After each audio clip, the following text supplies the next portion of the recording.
Ibu paparkan di depan. Di sini ada beberapa poin ya nak, hasil kesepakatan kita yang semester kemarin. Sekarang tolong anak ibu perhatikan.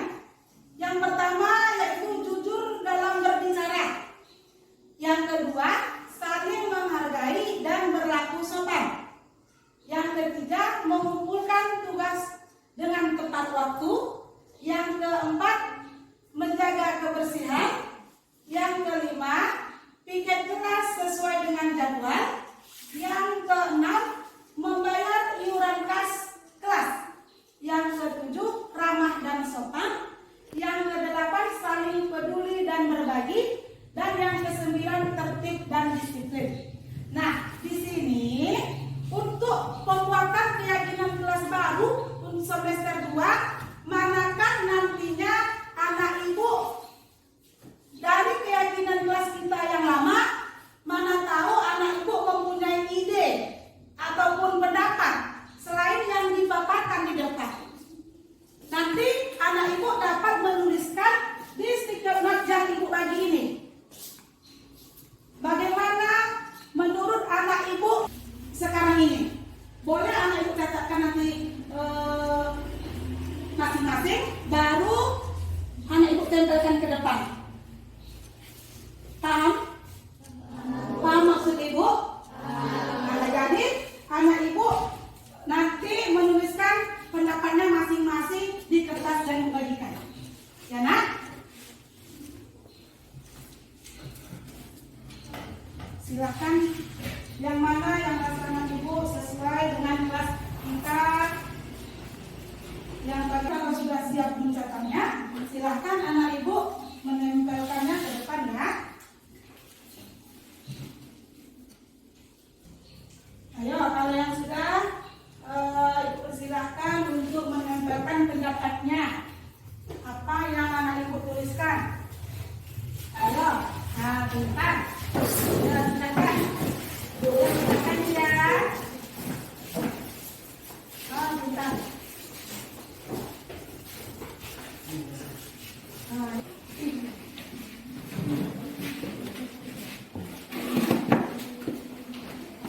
Ada lagi?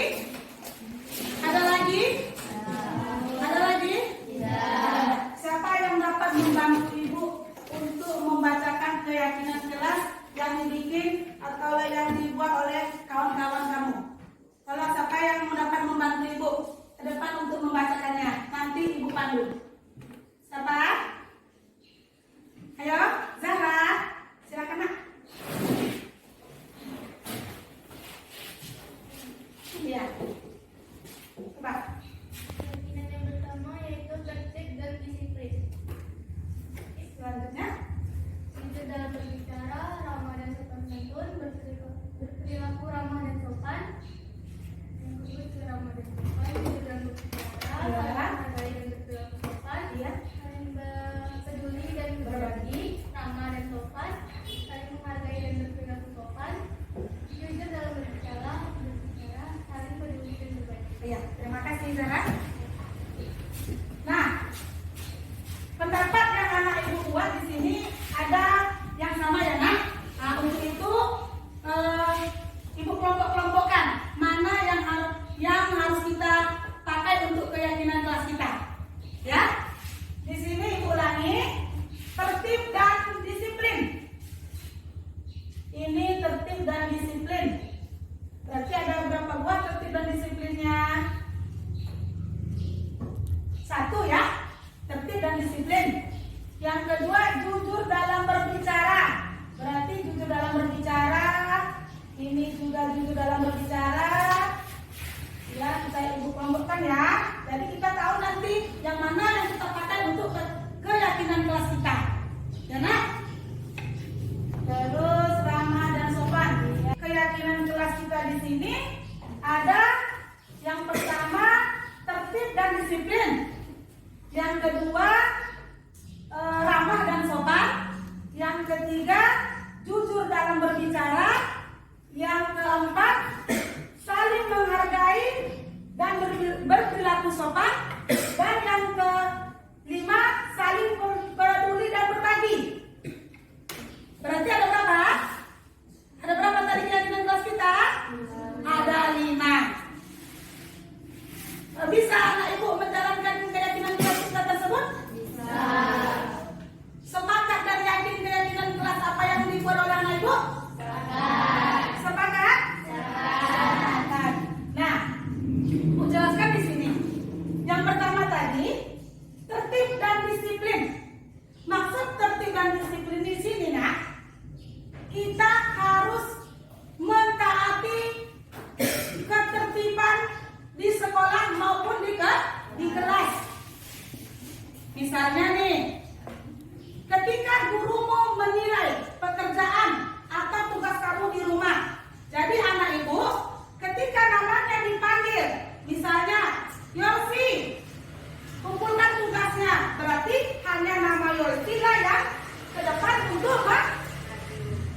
tidak mau menyapanya. Padahal kawan tadi sudah menyapa. Ya nak? Jadi kalau kawan kita menyapa, kita harus ada umpan balik atau menjawab pertanyaan apa yang disampaikan oleh kawan kita. Ya, itu maksudnya. Selanjutnya, berperilaku ramah. Udah ya, jujur dalam berbicara. Nah, anak ibu di sini, baik di dalam kelas maupun di luar kelas, anak ibu tolong berbicaranya itu dengan jujur sama siapa saja. Baik sama teman, baik sama kedua orang tua, baik sama gurumu, baik semua sama siapa saja. Jadi misalnya kalau dikatakan jujur, kamu salah satu mengerjakan tugas tidak selesai, ditanya oleh gurumu. Misalnya nih, Toib ya, Toib, kenapa tugasnya tidak selesai? Ya Bu, saya banyak pekerjaan di rumah.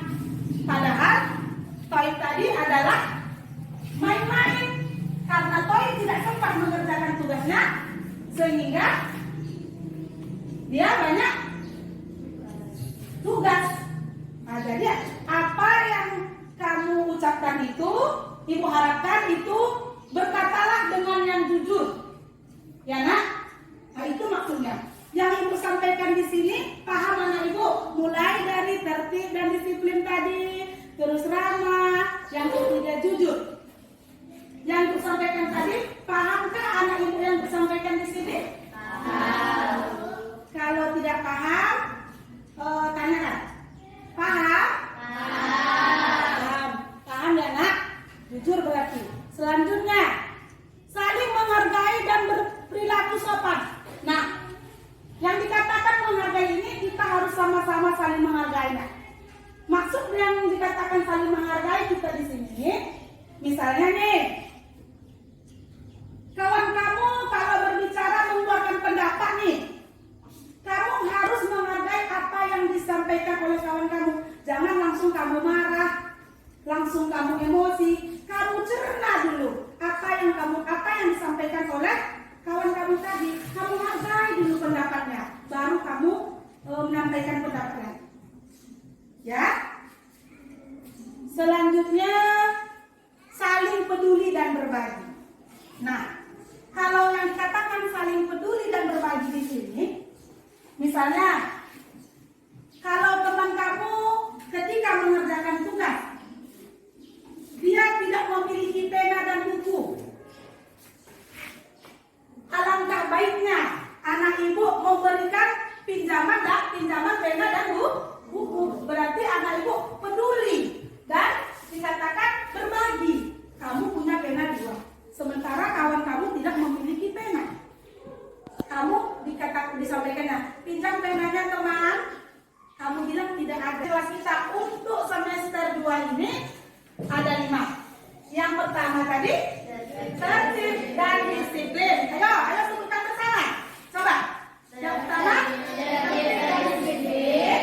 Yang kedua ramah dan sopan.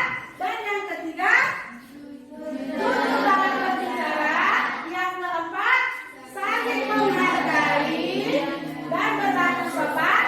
Dan yang kelima saling peduli dan berbagi. Bisa kita laksanakan? Nah, dari keyakinan yang anak ibu buat tadi, di sini terdapat 5 keyakinannya. Jadi untuk lebih sahnya, lebih abdolnya, anak ibu sudah memberikan pendapat. Tolong anak ibu untuk menandatangani hasil akhir keyakinan kelas kita di sini. Nah, agar tidak kamu berebut ke depan menandatanganinya, ibu persilakan dulu dari anak ibu Sipas ke belakang. Ya, ibu persilakan. Tangan ini ke depannya sayang. Nah, di sini. Iya. Pintar. Selanjutnya. Ayo yang lain kawannya. Ayo Zara. Delkia, Sanu. Ayo nak. Tanda tangan di sini. Nah, boleh kita di sini. Ayo. Desa.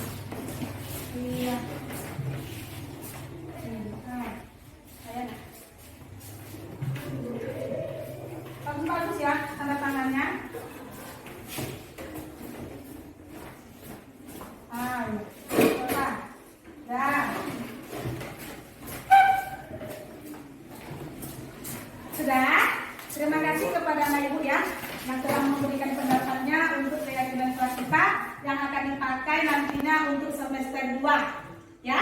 Nah, untuk itu kita dalam keyakinan kelas kita ini nak benar-benar kita laksanakan dan bertanggung jawab. Itu ibu harapkan. Karena di sini ibu sebagai wali kelas kamu, mudah-mudahan nanti apa yang anak ibu sampaikan, apa yang anak ibu tuliskan tadi di sini benar-benar kita jalankan. Bisa anakku? Bisa. Untuk mendeklarasikan keyakinan kelas kita dalam semester genap ini pada tahun ajaran 2022 atau 2023, maka marilah kita membacakan bersama tentang keyakinan kelas kita. Ya, yang pertama, jujur dalam berbicara, dua, saling menghargai dan berlaku sopan, tiga, ramah dan sopan, empat, saling peduli dan berbagi, lima, tertib dan disiplin. Nah, karena sudah sah kita mendeklarasikan dan sudah sah kita membuat peraturan kelas kita, jadi keyakinan kelas kita di tahun 2022 semester 1 kemarin sudah kita tidak pakai lagi. Nah, untuk sekarang kita pakai yang semester 2. Untuk mengucapkan terima kasih. Assalamualaikum warahmatullahi wabarakatuh. Waalaikumsalam warahmatullahi wabarakatuh.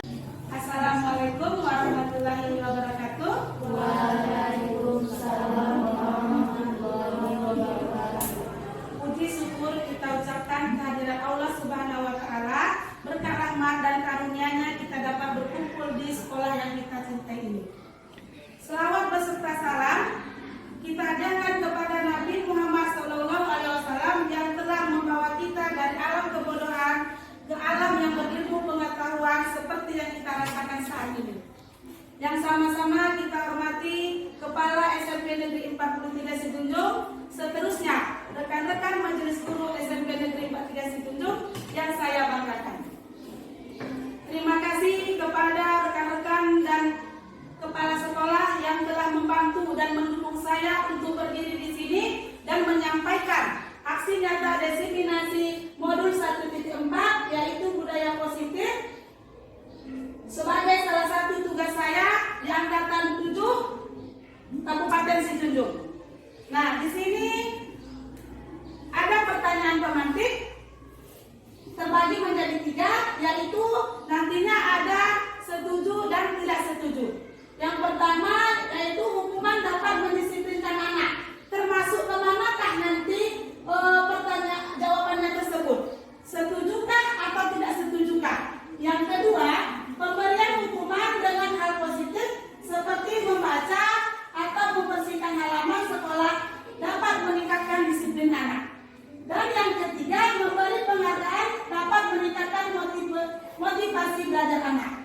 Nah, selanjutnya, topik dalam diseminasi budaya positif di sekolah. Di sini ada 6 poin. Yang pertama adalah disiplin positif dan nilai-nilai kebajikan universal. Yang kedua, teori motivasi, hukuman dan penghargaan serta restitusi. Yang ketiga, keyakinan kelas. Yang keempat, kebutuhan dasar manusia dan dunia berkualitas. Dan yang kelima,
sesuatu yang dilakukan seseorang pada orang lain untuk mendapatkan kepatuhan. Kecenderungan umum adalah menghubungkan kata disiplin dengan ketidaknyamanan, bukan dengan apa yang kita hargai atau pencapaian suatu tujuan yang mulia. Berarti disiplin ini kita harus benar-benar melakukannya ya, bukan salah satu hukuman. Ya, Bapak Ibu. Seperti perbuatan memiliki suatu tujuan yang menurut Dr. William Glasser pada teori kontrak tahun 1984. Nah, di sini ada nilai-nilai kebajikan universal. Di mana nilai-nilai kebajikan universal ini adalah sifat-sifat positif manusia yang merupakan tujuan mulia yang ingin dicapai setiap individu. Nah, nilai-nilai tersebut bersifat universal dari lintas bahasa, suku bangsa, agama maupun latar belakangnya. Di dalam nilai-nilai kebajikan yang kita capai oleh setiap anak Indonesia, kita kenal dengan profil pelajar Pancasila. Nah, kita selaku guru sering mendengar kata-kata dari profil pelajar Pancasila, namun juga kita sudah terapkan itu di sekolah masing-masing. Di mana profil pelajar Pancasila ini terdiri dari beriman, bertakwa kepada Tuhan Yang Maha Esa, dan berakhlak mulia. Yang kedua adalah mandiri. Yang ketiga bernalar kritis, dan yang keempat berkebinekaan global.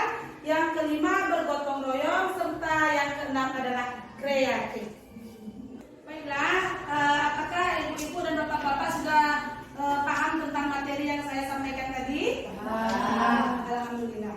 Nah, yang sekarang materi kita yang kedua adalah eksplorasi konsep, yaitu teori motivasi, hukuman, dan penghargaan restitusi.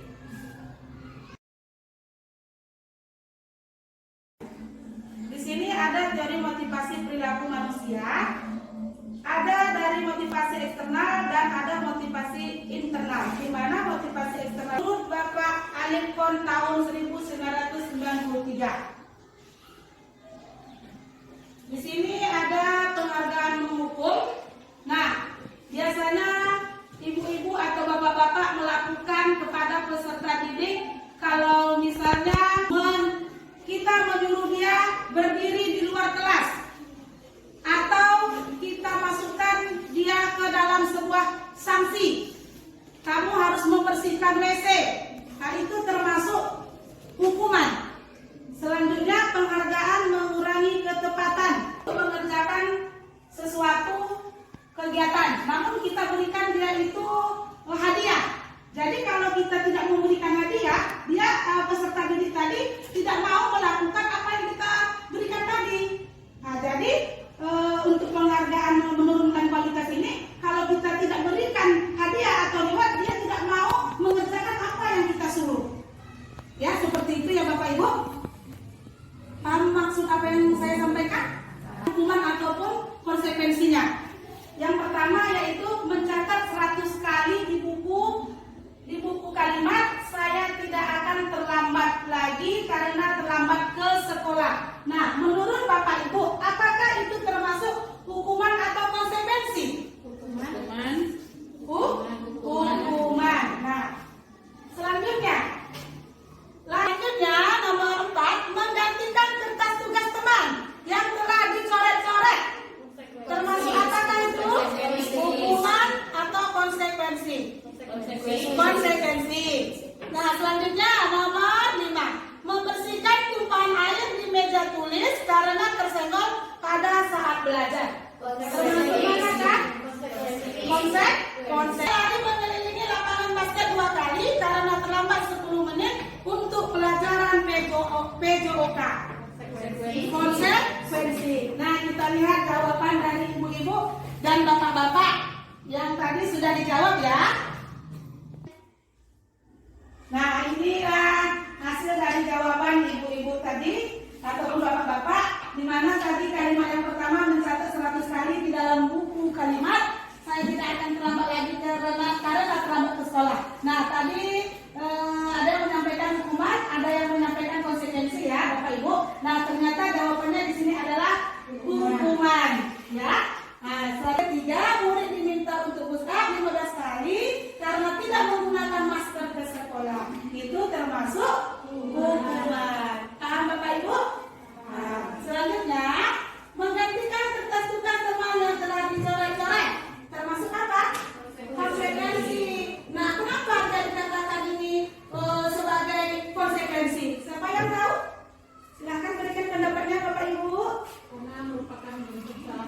bentuk bertanggung jawab, kita telah melakukan kita telah mencoret kertas teman ya. Jadi tugas teman sudah kita coret-coret. Jadi sebagai bentuk konsekuensi tanggung jawab kita karena sudah melakukan kesalahan, maka kita ganti lagi dengan kertas yang baru, kita catatkan tugasnya kembali. Iya, terima kasih kepada Ibu Irti yang telah ada. Itu termasuk juga konsekuensi. Nah, murid disuruh untuk mengenakan sepatu sandal di sekolah karena tidak mengenakan sepatu berwarna hitam. Itu dikatakan adalah hukuman karena dia tidak menggunakan sepatu berwarna hitam.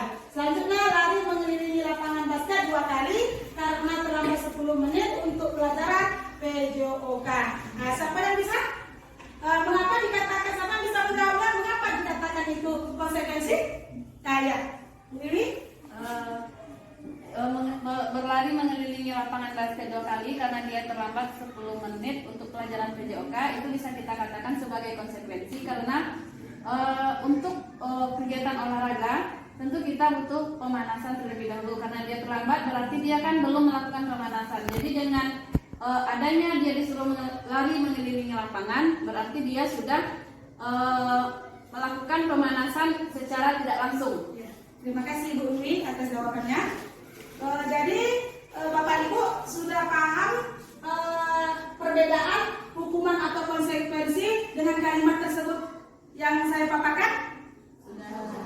Nah, tadi sudah Bapak Ibu lihat perbedaannya ya, perbedaan dari kalimat maupun jawaban hukuman atau konsekuensi. Sekarang ada perbedaan hukuman dan konsekuensinya yang bagaimana? Nah, di sini dilihat hukuman dan konsekuensi, di mana hukuman sesuatu yang menyakitkan harus terjadi, benar-benar harus terjadi yang kita lakukan. Salah satu tadi contohnya kalau hukuman tadi, salah satu dia terlambat masuk kelas. Misalnya dia terlambat masuk kelas, sementara kita masuk jam setengah 8 nih. Jadi anak tadi datang jam 8. Nah, kita tanpa kita tanya langsung kita berikan hukuman kepada anak tadi. Nah, kamu tolong bersihkan WC. Kita tidak menanyakan apa penyebabnya, kenapa dia terlambat. Nah, jadi itulah yang dikatakan hukuman. Jadi kita tidak bisa menyampaikan kepada anak itu secara langsung memutuskan bagaimana, mengapa tidak peraturan saja, mengapa harus keyakinan kelas. Nah, di sini kita selaku guru sering melakukan peraturan ya, bukan keyakinan kelas. Nah, bagaimana menurut Bapak dan Ibu tentang peraturan maupun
Sementara untuk keyakinan kelas dituliskan tanggung jawab saja. Nah, namun kalau di peraturan kelas Bapak Ibu, kita harus menuliskan dilarang, bahasa dilarang. Boleh dituliskan di bahasa dilarang, namun untuk keyakinan kelas tidak kita tuliskan kata dilarang. Nah, selanjutnya di sini ada contohnya lagi. Ini ya, yang memakai dilarang. Dilarang mengganggu orang lain. Namun cuma kalau keyakinan kelas, sebagusnya Bapak Ibu membuat apa? Katanya, bahasanya, bahasa apa? Menghormati orang lain. Berarti kita tidak tuliskan tidak boleh dilarang mengganggu orang lain. Harus terjadi. Selanjutnya, membuat anak sakit di dalam fisik maupun hati untuk jangka waktu lama. Terus-terusnya konsekuensinya membuat anak merasa tidak nyaman dan dalam jangka waktu pendek. Nah, restitusi di sini adalah proses menciptakan kondisi bagi murid untuk memperbaiki kesalahan mereka. Di mana kalau kita menyampaikan kepada peserta didik kita, harus benar-benar kita tanyakan kepada peserta didik apa solusi yang harus diberikannya ketika dia berbuat kesalahan. Jangan itu jawabannya dari kita sendiri atau dari guru. Kita tanyakan apa solusinya. Contohnya, tadi dia tidak mengerjakan PR. Kita tanyakan, mengapa dia tidak mengerjakan PR? Apa alasannya? Baru nantinya siswa itu dapat mencari jawabannya sendiri. Bukan guru yang ataupun kita mencari jawabannya sendiri. Bisa Bapak Ibu? Paham? Paham Pak? Selanjutnya ini ada ciri-ciri dari restitusi. Yang pertama, bukan menebus kesalahan, namun untuk belajar dari kesalahan. Bukan untuk menebus kesalahan, namun untuk belajar dari kesalahan. Terus yang kedua, memperbaiki hubungan. Yang ketiga, tawaran atau bukan paksaan. Nanti kalau misalnya siswa kita membuat kesalahan, kita tawarkan apa yang harus diperbaikinya. Jangan langsung kita vonis. Kamu kok bisa seperti ini? Kamu kenapa tadi terlambat atau tidak mengerjakan tugas? Nah, kita tawarkan dulu. Bukan harus kita paksakan dia harus mengerjakan sesuatu. Selanjutnya, menuntun untuk melihat ke dalam diri. Yang kelima, mencari kebutuhan dasar yang mendasari tindakan. Yang keenam adalah fokus pada karakter dan bukan tindakan. Nah, untuk materi yang kedua tadi, sudahkah paham Bapak Ibu? Yang saya sampaikan? Selanjutnya ini ada yang ketiga tentang keyakinan kelas. Ya. Selanjutnya di sini ada perbedaan peraturan dengan keyakinan kelas. Nah, kita lihat di depan ada salah satu contoh tentang peraturan selalu kembalikan buku ke tempatnya. Namun untuk keyakinan kelas harus tanggung jawab. Namun untuk kata-kata dari peraturan maupun keyakinan kelas, peraturan di sini menggunakan kata dilarang. Ya Bapak Ibu, kalau untuk peraturan kelas menggunakan kata dilarang.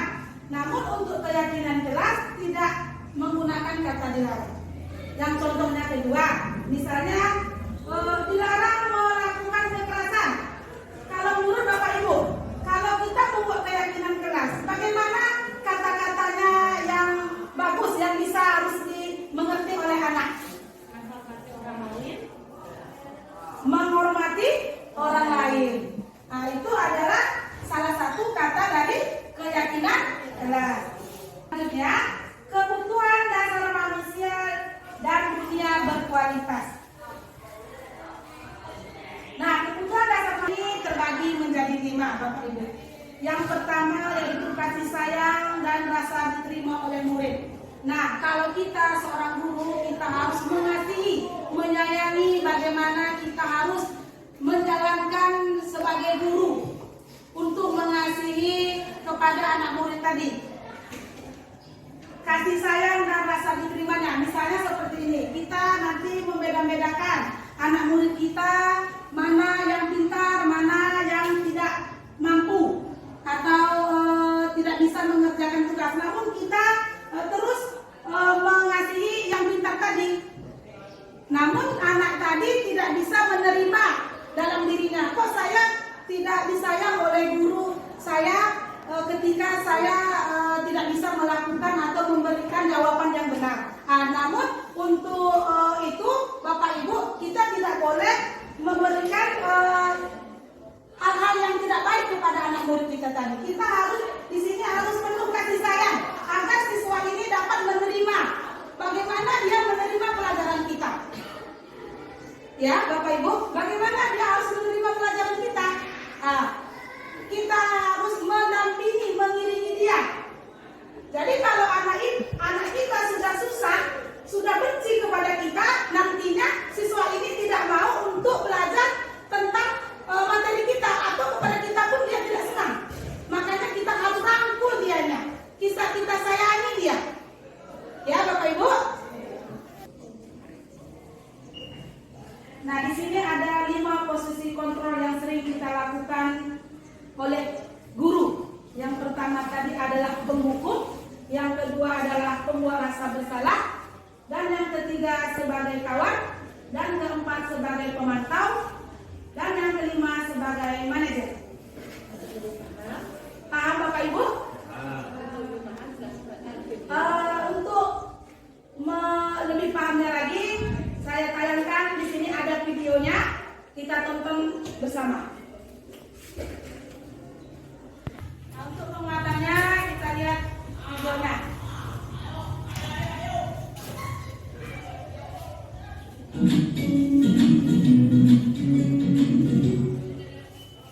Salam bahagia Ibu dan Bapak Guru hebat. Dalam penerapan disiplin positif restitusi adalah 1. Posisi penghukum, 2. Posisi pembuat rasa bersalah, 3. Posisi teman, 4. Posisi pemantau atau monitor, dan 5. Posisi manajer. Untuk lebih memahami kelima posisi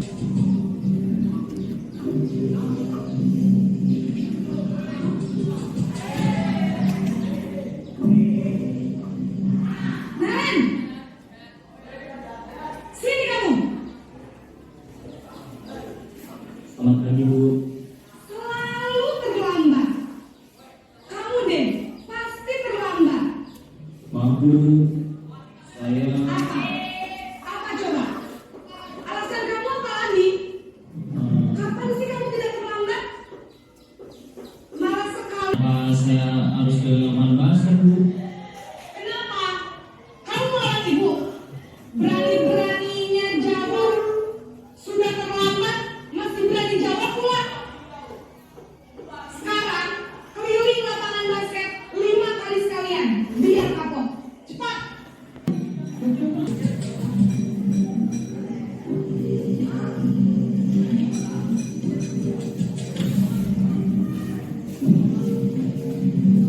Naren.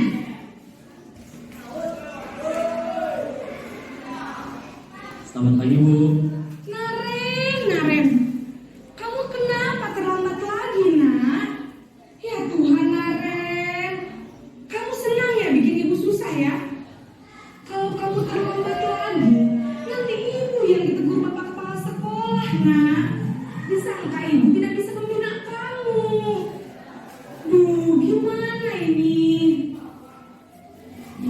Maaf Bu. Duh, Gusti Naren, kamu suka ya kalau ibu tegur bapak kepala sekolah? Terus, sekarang ibu harus tulis apa ya di buku absen? Ini kamu sudah sering terlambat.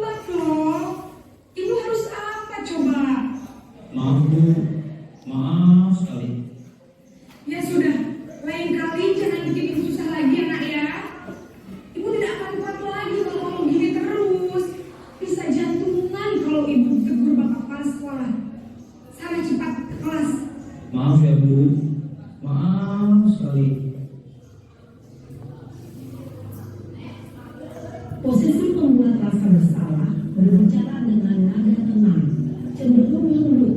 Namun kata-kata yang diutarakan membuat murid merasa menjadi orang yang gagal, memandang buruk dirinya sendiri, merasa tidak berharga, dan tidak sanggup membahagiakan orang lain. Ketika guru mengambil posisi pembuat rasa bersalah, murid akan menganggap dirinya yang bersalah dan ia akan menyimpan emosi negatif tersebut di dalam dirinya.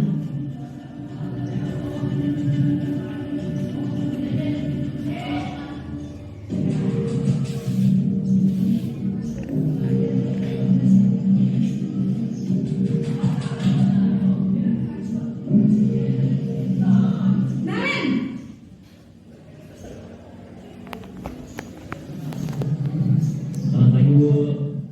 Wah, sudah jam berapa ini nak? Terlambat lagi ya sayang. Iya Bu, habis ibu saya lupa bangunkan saya Bu. Kamu orang menyalahkan ibu kamu. Kamu bukan anak yang lari yang paling kencang. Kok terlambat sih? Iya Bu, saya memang terlambat bangun tadi. Jadi biarpun saya lari kencang, tetap gak kencang ya Bu. Ya sudah sana. Nanti lain kali larinya lebih kencang lagi ya. Biar gak terlambat lagi. Bikin seneng ibu. Demi ibu. Bisa kan? Bisa lah Bu. Ya sudah sana masuk kelas. Ibu beresin urusan absen kamu. Kamu ini ada-ada saja. Dalam posisi teman, guru berbicara dengan nada suara ramah, akrab, cenderung bersenda gurau untuk menjaga suasana tetap santai. Murid akan merasa senang, aman, dan akrab dengan guru. Identitas yang dicipta adalah identitas sukses atau berhasil. Namun, perlu diingat, karena ini masih berbau eksternal, maka ada faktor ketergantungan dari murid kepada orang tertentu. Di sini, guru absennya, sehingga di lain waktu, murid bisa berperilaku baik. Dari video yang kita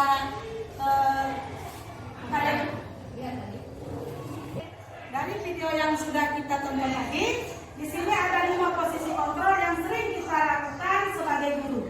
Yang pertama, kita sebagai penghukum. Yang kedua, pembuat rasa bersalah. Yang ketiga, sebagai kawan. Dan keempat, sebagai pemantau.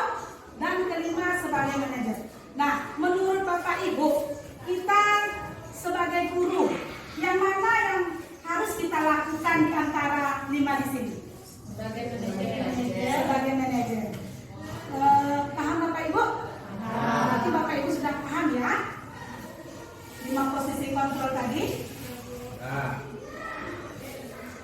Nah, selanjutnya ini ada segitiga restitusi. Segitiga restitusi di sini terbagi menjadi 3. Yang pertama yaitu menanyakan keyakinan. Yang kedua, menstabilkan identitas. Yang ketiga, validasi kebutuhan.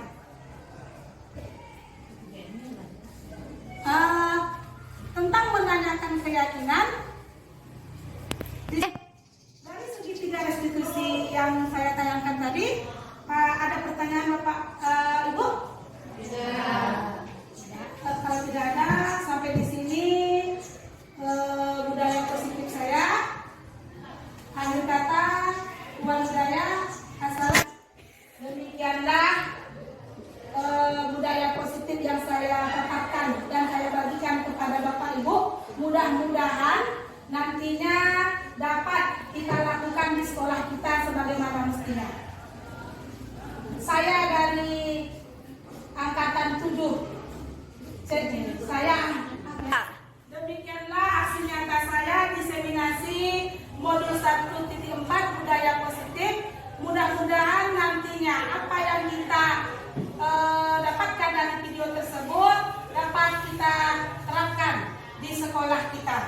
Nah, untuk itu saya berterima kasih kepada